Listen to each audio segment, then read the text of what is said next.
अस्सलाम वालेकुम मेरी प्यारी प्यारी दोस्तों, उम्मीद है आप सब खैरियत से होंगे। दोस्तों, आज आप लोगों के साथ भुने हुए गोश्त की रेसिपी शेयर करूंगी। ये इतनी मजे की, इतनी टेस्टफुल बनती है कि जो भी इसको एक दफा खाएगा वो शादियों और रेस्टोरेंट के खानों को भूल जाएगा। ये इतनी टेस्टफुल बनती है और इतनी मजे की डिलीशियस है कि क्या ही कहना। तो चलिए बनाना स्टार्ट करते हैं। मैं हूं Alia, welcome back to Alia's हांडी हाउस। चलते हैं किचन की तरफ। बिस्मिल्लाहिर्रहमानिर्रहीम। यहाँ पे हमने बड़े साइज का बर्तन ले लिया, उसमें शामिल करेंगे गोश्त। यहाँ पे मैंने बीफ का गोश्त लिया है, हड्डी वाला। ये तकरीबन 3 किलो है। मैं 3 किलो के हिसाब से रेसिपी आप लोगों के साथ शेयर करूंगी। साथ ही में शामिल करेंगे प्याज। 1 पाव के करीब हमने प्याज लिए हैं, रफली से उनको काट लिया था। साथ ही में हम शामिल करेंगे लहसुन के जवे, तकरीबन 10 से 12 अदद। इनका हमने पेस्ट नहीं बनाया, इसी तरह ही हमने शामिल कर दिए हैं। तो साथ शामिल करेंगे पानी, 2 गिलास हमने पानी शामिल किया है। अब इसमें शामिल करेंगे खड़े मसाले, दालचीनी का टुकड़ा 2 से 3 अदद, 3 बादियान के फूल, 3 बड़ी इलायची और 4 अदद छोटी इलायची शामिल करेंगे। 3 से 4 अदद लौंग शामिल करेंगे और तेज पत्ता शामिल करेंगे।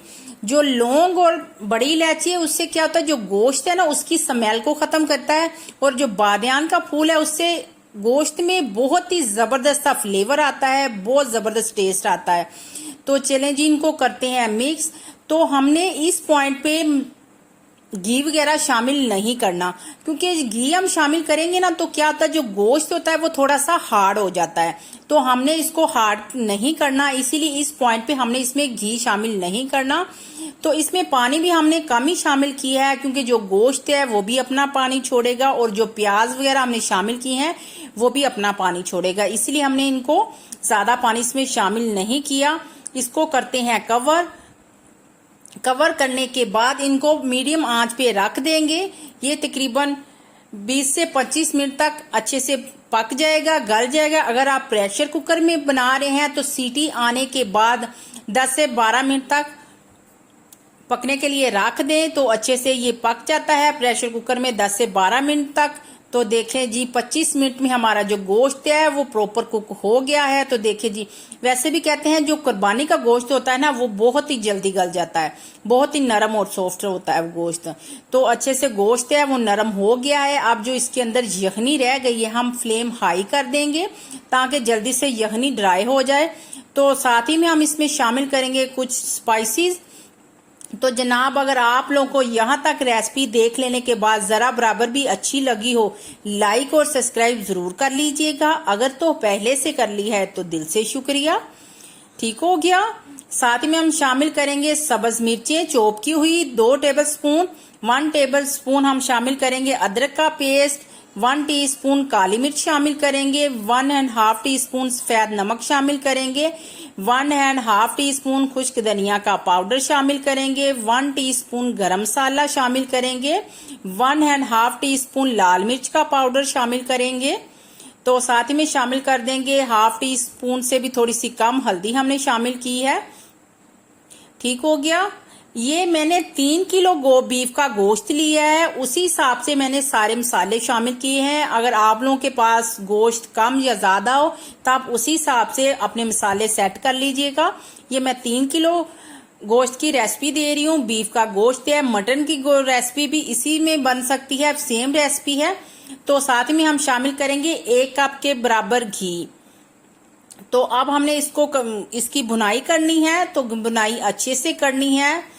लो टू मीडियम आंच पर तकरीबन 5 से 7 मिनट तक इसकी भुनाई करेंगे। जब जो घी है वो सेपरेट हो जाएगा फिर हम इसमें शामिल करेंगे 1 कप के बराबर दही।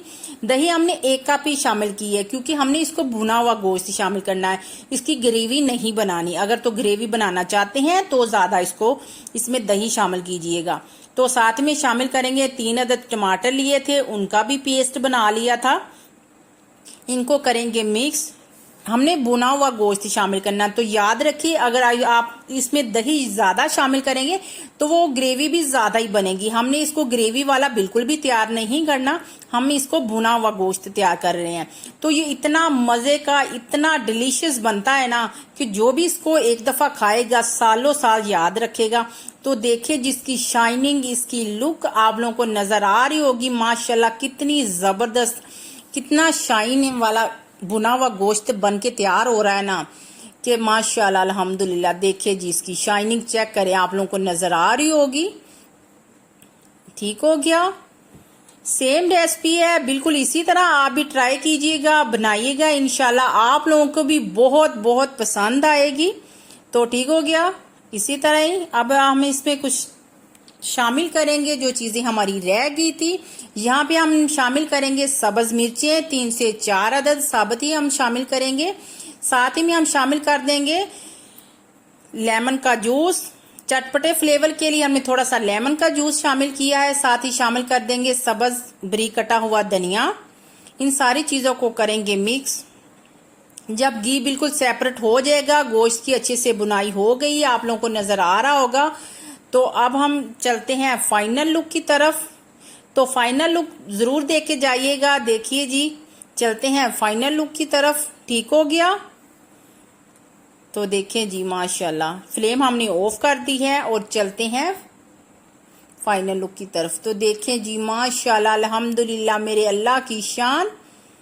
तमाम तारीफें अल्लाह ही की जिसने हमें हजारों नेमतों से नवाजा। उम्मीद है आप लोगों को आज की हमारी रेसिपी पसंद आई होगी। लाइक और सब्सक्राइब जरूर कीजिएगा। इस ईद उल पे आप भी इसी तरह बनाइए भुना हुआ गोश्त और इंजॉय कीजिए। खुश रहिए, आबाद रहिए, हैप्पी रहिए और हमें अपनी दुआओं में याद रखिए। तो मिलते हैं अगली नेक्स्ट वीडियो में। अगली रेसिपी तक हमें दीजिए इजाजत। ओके, अल्लाह हाफिज।